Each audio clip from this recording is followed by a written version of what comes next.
Hey guys, Charlie here, and in today's video, I'll be touching on a less talked about topic, which is the risk of you farming on your DeFi protocols, and how you as an investor or trader can safeguard your crypto assets while maximizing your yield returns safely.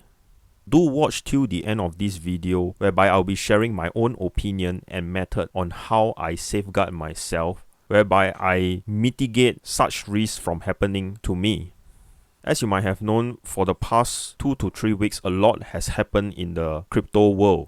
And in recent days, there has been flash loan exploit or attack on some notable BSC DeFi protocols, such as PancakeBunny and Belt Finance, for example.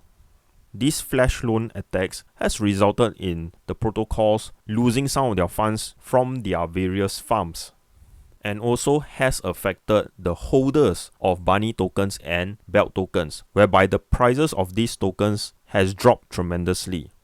Before I go in depth on my sharing today, I would like to share with you that we are having this giveaway contest for our crypto starter pack that consists a copy of our book, an online video course titled Crypto Assets for Passive Income, as well as $100 worth of BNB or MATIC tokens of your choice.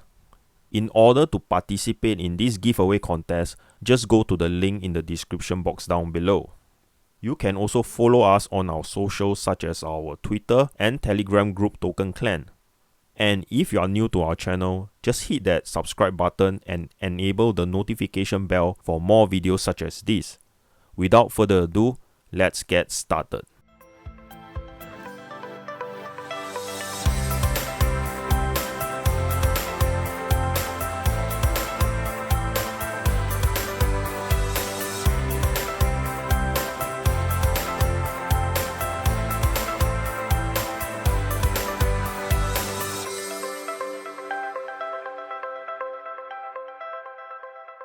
Right now, we are at CoinDesk that has recently reported about Binance being the latest victim of this flash loan attack in the latest exploit of a BSC DeFi protocol.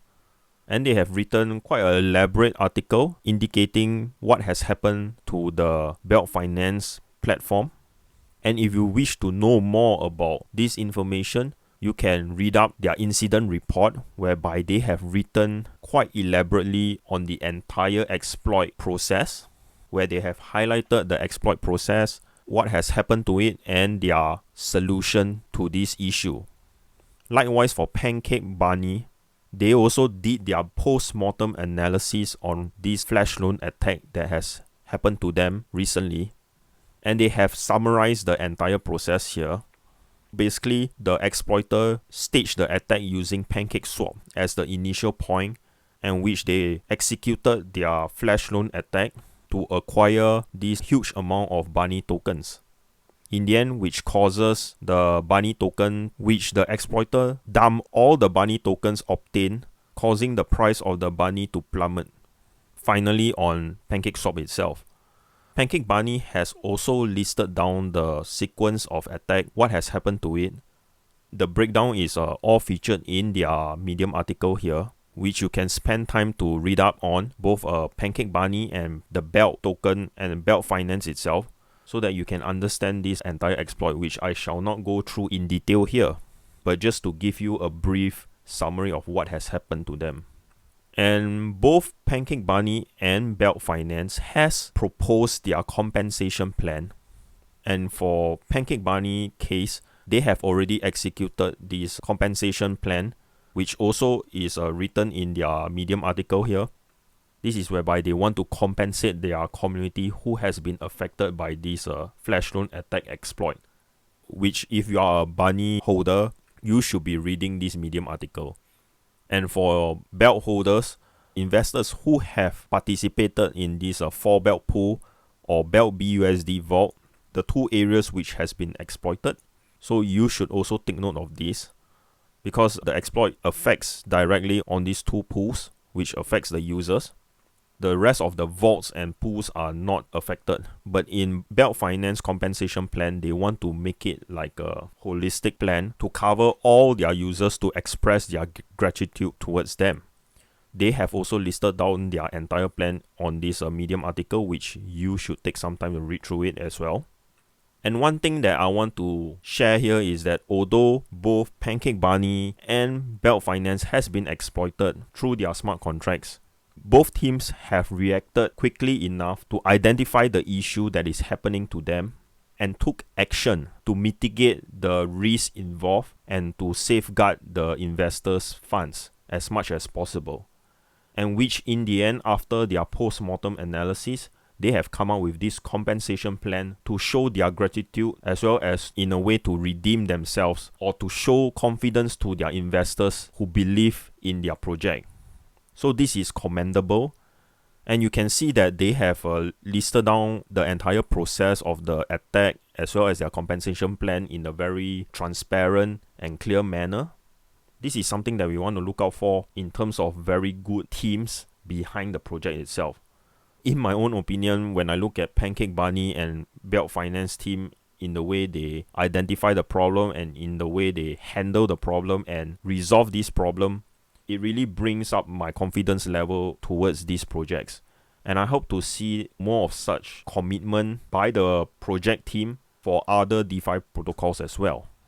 So this is the part on the flash loan attack, and it is something that most of us have no control of because the smart contracts are not written by us but by the team themselves, or they have inherited this problem from other sources or other projects. Because most of the code is open source, sometimes when they clone the project itself, they will bring not only the good but as well as the bad parts of the code. Sometimes this bad part of the codes tends to get overlooked even after smart contract audits. And this is where the exploiters who has in-depth technical knowledge is able to exploit these codes to their own advantage. So for us as investors, what can we do to mitigate our risk while at the same time we are able to enjoy the fruits of yield farming? Right now, I'll be sharing how you actually can do that, especially if you are new to these cryptocurrencies and DeFi space. This is something that you want to take note of. Firstly, you should know that there is this common saying in the crypto world is that not your keys, not your crypto. So what this sentence means is that if you do not have access to your private keys of the wallet where you are storing your cryptos, it means that the cryptos in that wallet is not yours at all because anyone can access that wallet and transfer the crypto out from that wallet. Basically, this is what it means. Right now, I'll be sharing with you how you can actually mitigate this part of the risk, starting from identifying from the safest crypto storage to the most risky crypto storage. What do I mean by safest? When I say safest crypto storage, in my own opinion, is through hardware wallets such as Ledger or Trezor. Of course, there are some other hardware wallets that you can take a look at, but for me personally, I am using Ledger. Ledger is a hardware wallet whereby they have their own encryption and stuff like that, and you have access to your own private keys that no one else knows of. And whenever you are transferring cryptos out from your wallet, you will need this hardware wallet to authorize this transference of your crypto assets out from your wallet. This is a very powerful tool that is, to me, is the most safest thing that you can do for yourself in terms of the security of your crypto assets. And this is especially for those who hold large amount of crypto assets. I will highly encourage you to get yourself a hardware wallet, whether it is a Ledger, a Trezor, or any other hardware wallets that is out in the market right now. The next lower security wallet that I can look at is Metamask. This is a Metamask interface itself. It is a software wallet, which means that it exists on your computer or on the internet itself. They have wallets such as this where they also have private keys that only you have access to. But because it exists on the internet or it is the software part of it, there is a chance of some exploit to it. So this is the next in line after hardware wallets. And normally I will use my Ledger together with Metamask to interact with smart contracts on the DeFi protocols. This is a useful tool that you need to take note of. You can also use Metamask without the hardware wallet. For confirmation, you can just confirm the transaction just using MetaMask alone. This is another wallet which you can store your crypto assets in. So the next lower level security wallet that you can look at is your crypto exchanges wallet. Like for example, Binance. They have a hot wallet that is associated with your account. Your account has a wallet feature where you can look at all the cryptocurrencies that is linked to your account here. Another place where you can store your cryptocurrencies at. Definitely when you have your cryptocurrencies on Binance or on Huobi or any other crypto exchange wallet, you have the ease of access to purchase or to buy crypto assets or sell them or even transfer them easily, because this is the part where you can quickly get from one crypto assets to another crypto assets in a very short amount of time. And of course, the least secure or the most risky place where you can have your crypto assets is on DeFi protocols themselves. Like for example, on PancakeSwap. PancakeSwap is a DeFi exchange or decentralized exchange. And you can see that these are the places where you are actually performing your yield farming or staking on, which means that you need to deposit your crypto assets to their platform and interact with their smart contract. This is the place where your crypto assets will be locked. And of course, this will be the most risky part of storing your crypto assets while earning rewards, because since your assets are on the platform itself or on their smart contract, you have a higher exposure in terms of these smart contract risks. This is something that you need to take note of. So a quick recap is that I have gone through with you the different kinds of wallets as well as the risk. I've gone through with you the highest level of security, which is your hardware wallets, which you can store your crypto assets on, like your Ledger and Trezor, followed by Metamask. And then it is followed by your crypto exchange wallets. And last but not least, the most risky part where you can have your crypto assets on is your DeFi protocols, where you are doing your staking and your yield farming. So now you're aware of the risks associated with the wallets or the storage. I would like to share with you how you actually can mitigate your risk and also maximize your yield farm activities by sharing with you my own method or my own way of doing it. I will go to my spreadsheet here. This is an example. So as you can see on this example, let's say I have 1000 BNB and 1000 cake tokens, and I have 3 different storage places. Normally, in order to mitigate my risk as much as possible, I will take 50% of my crypto assets to be stored between the hardware wallet and Binance.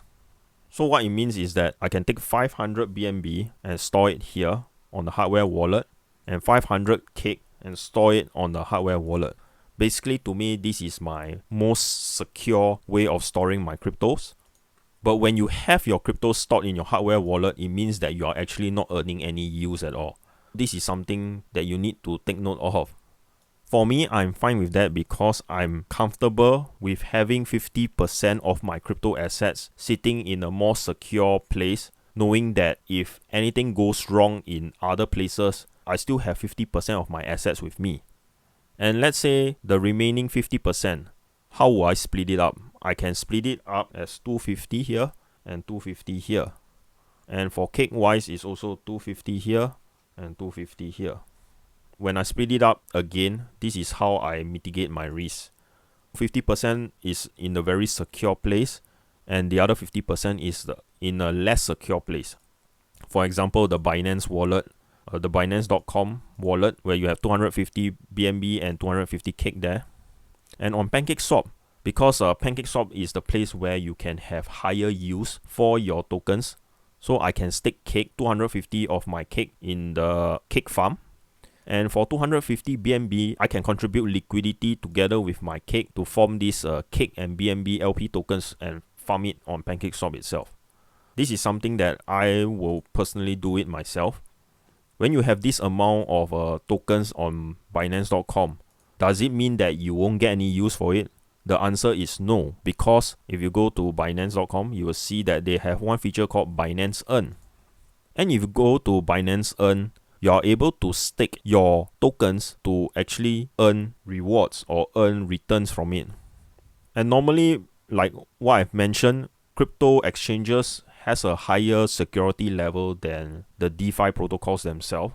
So when you stake your assets through here, your risk exposure is mainly on this platform risk, which means is that if Binance.com gets attacked by or gets exploited by hackers, then your funds might be at risk.